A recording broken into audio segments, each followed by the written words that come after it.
Baik, Assalamualaikum warahmatullahi wabarakatuh. Selamat malam semuanya. Perkenalkan, saya Muhammad Abdul Muksi dengan NIM 23112110156 dari kelas E angkatan 2023 Prodi Hukum. Pada kesempatan kali ini saya akan mempresentasikan tugas UAS filsafat hukum tentang benturan antara hukum alam dan positivisme hukum dalam konteks kasus kontemporer di Indonesia. Bayangkan seorang anak perempuan berusia 15 tahun dipaksa menikah karena hamil di luar nikah. Orang tuanya mengajukan dispensasi ke pengadilan dan pengadilan mengabulkannya berdasarkan hukum positif yang berlaku. Pertanyaannya, apakah keputusan ini sudah adil secara moral? Apakah hukum positif yang mengizinkan pernikahan anak sesuai dengan prinsip keadilan universal? Inilah yang akan kita bahas hari ini, yaitu benturan antara kepastian hukum positif dengan nilai-nilai moral universal dalam kasus pernikahan anak di Indonesia. Mari kita lihat kasusnya secara lebih detail. Pernikahan anak di Indonesia masih menjadi masalah serius. Berdasarkan data UNICEF, Indonesia menempati peringkat ke-8 negara dengan jumlah pernikahan anak tertinggi di dunia. Setiap tahun ribuan anak perempuan menikah sebelum mencapai usia 18 tahun. Dari sisi hukum positif, situasinya cukup kompleks. Undang-Undang Nomor 16 Tahun 2019 tentang perubahan Undang-Undang Perkawinan sebenarnya sudah menaikkan batas minimal usia perkawinan menjadi 19 tahun untuk laki-laki dan perempuan. Hal ini adalah kemajuan dibanding undang-undang sebelumnya yang membolehkan perempuan menikah di usia 16 tahun. Namun ada celah hukum yang sangat besar, yaitu pasal 7 ayat 2 Undang-Undang Perkawinan memberikan kewenangan kepada orang tua untuk meminta dispensasi ke pengadilan agama atau pengadilan negeri, dan faktanya hampir 99% permohonan dispensasi kawin ini dikabulkan oleh pengadilan. Data Mahkamah Agung menunjukkan pada tahun 2022 saja ada lebih dari 60.000 permohonan dispensasi kawin dan mayoritas dikabulkan. Alasan yang paling sering diajukan adalah kehamilan di luar nikah, ekonomi dan tradisi, atau kehendak orang tua. Kasus konkretnya misalnya seperti di Jawa Barat. Seorang anak usia 14 tahun dipaksa menikah dengan laki-laki berusia 30 tahun karena dijanjikan kehidupan yang lebih baik. Atau kasus di Sulawesi di mana anak perempuan 15 tahun yang hamil akibat pacaran lalu dipaksa menikah oleh keluarga dengan alasan menutupi aib. Pengadilan mengabulkan dispensasi dengan pertimbangan demi kepentingan terbaik anak dan menghindari dosa yang lebih besar. Pertanyaannya, apakah keputusan hukum ini sudah adil secara moral? Sekarang mari kita analisis dari perspektif positivisme hukum terlebih dahulu. Dalam positivisme hukum yang dipelopori oleh John Austin dan Hans Kelsen berpendapat bahwa hukum adalah perintah dari penguasa yang berdaulat. Terlepas dari pertimbangan moral, yang terpenting adalah kepastian hukum bahwa aturan hukum itu jelas tertulis dan dapat diprediksi. Hans Kelsen dengan teori Steuvenbau atau hierarki norma hukumnya menekankan bahwa validitas hukum berasal dari norma yang lebih tinggi, bukan dari nilai moral. Selama undang-undang perkawinan telah disahkan oleh DPR dan Presiden sesuai prosedur, maka ia adalah hukum yang sah dan mengikat. Dari sudut pandang positivisme, keputusan pengadilan yang mengabulkan dispensasi adalah benar secara hukum, karena yang pertama, pengadilan hanya menjalankan apa yang tertulis dalam undang-undang. Pasal 7 ayat 2 Undang-Undang Perkawinan secara eksplisit memberikan kewenangan untuk memberikan dispensasi. Hakim tidak boleh menolak perkara dengan alasan hukumnya tidak jelas. Kedua, ada kepastian hukum. Masyarakat tahu bahwa jika memenuhi syarat tertentu, dispensasi ini diberikan. Ini mencegah kesewenang-wenangan dan memberikan prediktabilitas. Ketiga, adalah pemisahan antara hukum dan moral. Positivisme menekankan bahwa hukum tidak harus sejalan dengan moral. Tugas hukum adalah mengatur, bukan mendefinisikan baik buruk secara moral. Jika ada yang tidak setuju dengan undang-undang, jalurnya adalah mengubah undang-undangnya melalui legislasi, bukan melalui interpretasi hakim yang subjektif. Keempat, dari perspektif positivisme, pernikahan anak yang mendapat dispensasi pengadilan adalah sah menurut hukum dan negara harus mengakuinya. Tidak boleh ada kekosongan hukum atau ketidakpastian. Jadi, menurut positivisme, selama prosedur hukum diikuti, keputusan pengadilan adalah valid, tidak peduli apakah secara moral kita setuju atau tidak. Namun perspektif hukum alam atau natural law memberikan pandangan yang sangat berbeda. Hukum alam yang dikembangkan oleh pemikir seperti Thomas Aquinas, Hugo Grotius, dan John Finnis berpendapat bahwa ada prinsip-prinsip moral universal yang melampaui hukum buatan manusia. Hukum positif hanya sah jika dengan hukum moral yang lebih tinggi. Thomas Aquinas membedakan 4 jenis hukum, yaitu ada hukum abadi, hukum kodrat, hukum ilahi, dan hukum manusia. Hukum manusia atau hukum positif hanya sah jika tidak bertentangan dengan hukum kodrat.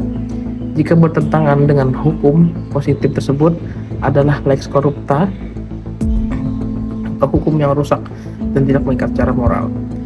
Dari perspektif hukum alam, praktik pernikahan anak jelas-jelas melanggar prinsip moral universal, yaitu yang pertama melanggar martabat kemanusiaan. Anak-anak belum memiliki kematangan fisik, mental, dan emosional untuk menikah.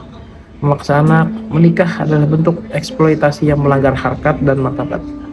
Kedua, melanggar hak asasi anak. Konvensi Hak Anak PBB yang telah diratifikasi Indonesia menegaskan bahwa anak berhak atas perlindungan dari segala bentuk eksploitasi dan kekerasan. Pernikahan anak adalah bentuk kekerasan struktural yang menghancurkan masa depan anak. Ketiga, itu melanggar prinsip keadilan distributif. Pernikahan anak menciptakan ketimpangan sistemik, terutama bagi anak perempuan yang kehilangan akses pendidikan, kesehatan, dan kesempatan berkembang. Ini menciptakan siklus kemiskinan dan ketidakadilan antar generasi. Keempat, konsekuensi buruk yang nyata. Anak yang menikah dini beresiko tinggi mengalami kekerasan domestik, kematian ibu melahirkan, putus sekolah, kemiskinan, dan gangguan psikologis.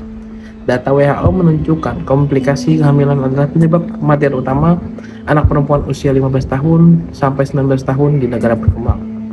Dari perspektif hukum alam, meskipun undang-undang perkawinan secara prosedural sah, substansinya bertentangan dengan prinsip keadilan universal. John Finnis menegaskan bahwa ada basic goods atau nilai-nilai dasar yang harus dilindungi hukum.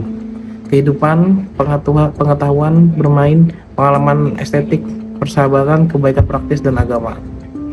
Pernikahan anak melanggar hampir semua nilai dasar ini, yaitu menghancurkan kehidupan, menghambat pengetahuan, menghilangkan masa bermain, merusak persahabatan, dan mengabaikan kebaikan praktis. Karena itu, menurut perspektif hukum alam, hakim seharusnya menolak memberikan dispensasi, bahwa jika undang-undangnya mengizinkan karena memberikan dispensasi sama artinya dengan legitimasi terhadap pelanggaran HAM. Nah, disinilah benturan yang sangat tajam antara positivisme hukum dan hukum alam.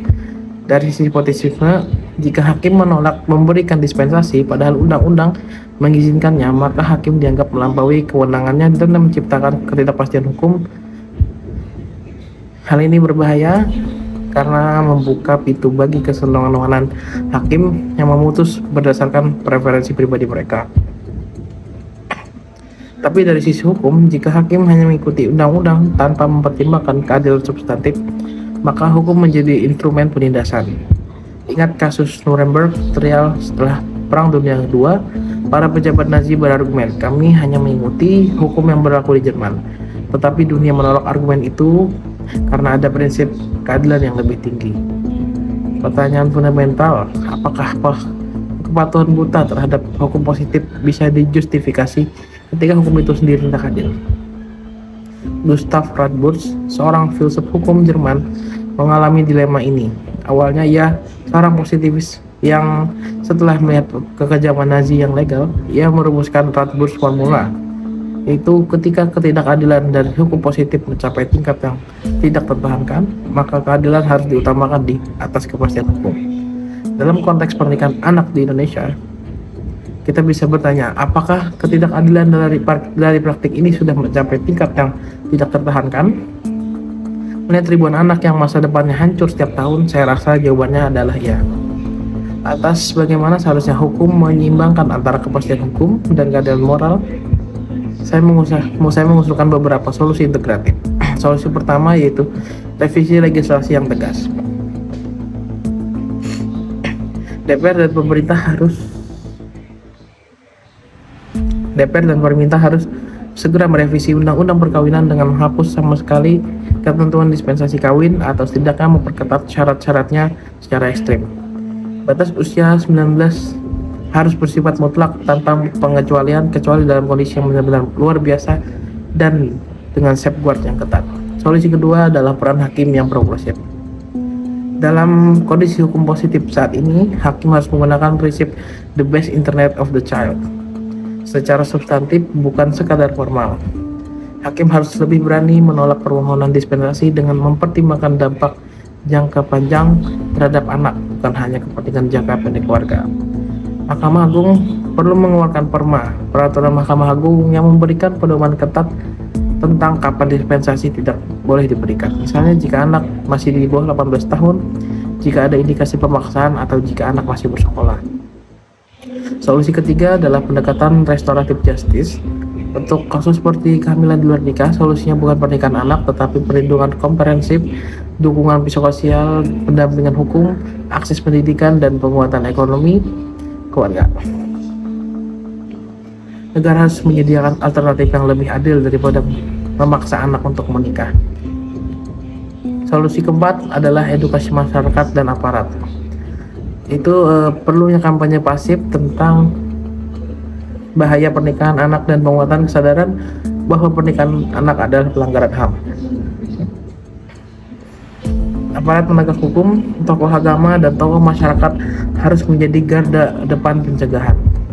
Solusi kelima yaitu harmonisasi hukum. Indonesia sudah meratifikasi berbagai konvensi internasional tentang hak anak. Prinsip-prinsip HAM universal ini harus dijadikan panduan dalam interpretasi dan implementasi hukum nasional. Ini yang disebut constitutional interpretation dengan pendekatan hak asasi manusia. Sebagai kesimpulan, benturan antara positivisme hukum dan hukum alam dalam kasus pernikahan anak menunjukkan bahwa hukum tidak hanya soal kepastian formal, tetapi juga mencerminkan keadilan substantif. Seperti yang dikatakan Martin Luther King, an unjust law is not law at all. Hukum yang tidak adil bukanlah hukum sama sekali. Hukum yang baik adalah hukum yang memberikan kepastian dan keadilan, yang melindungi yang lemah dan yang mencerminkan nilai-nilai kemanusiaan universal. Dalam kasus pernikahan anak, keduanya harus berjalan bersama. Sekian presentasi dari saya, mohon maaf jika ada kekurangan. Terima kasih atas perhatiannya. Wassalamualaikum warahmatullahi wabarakatuh.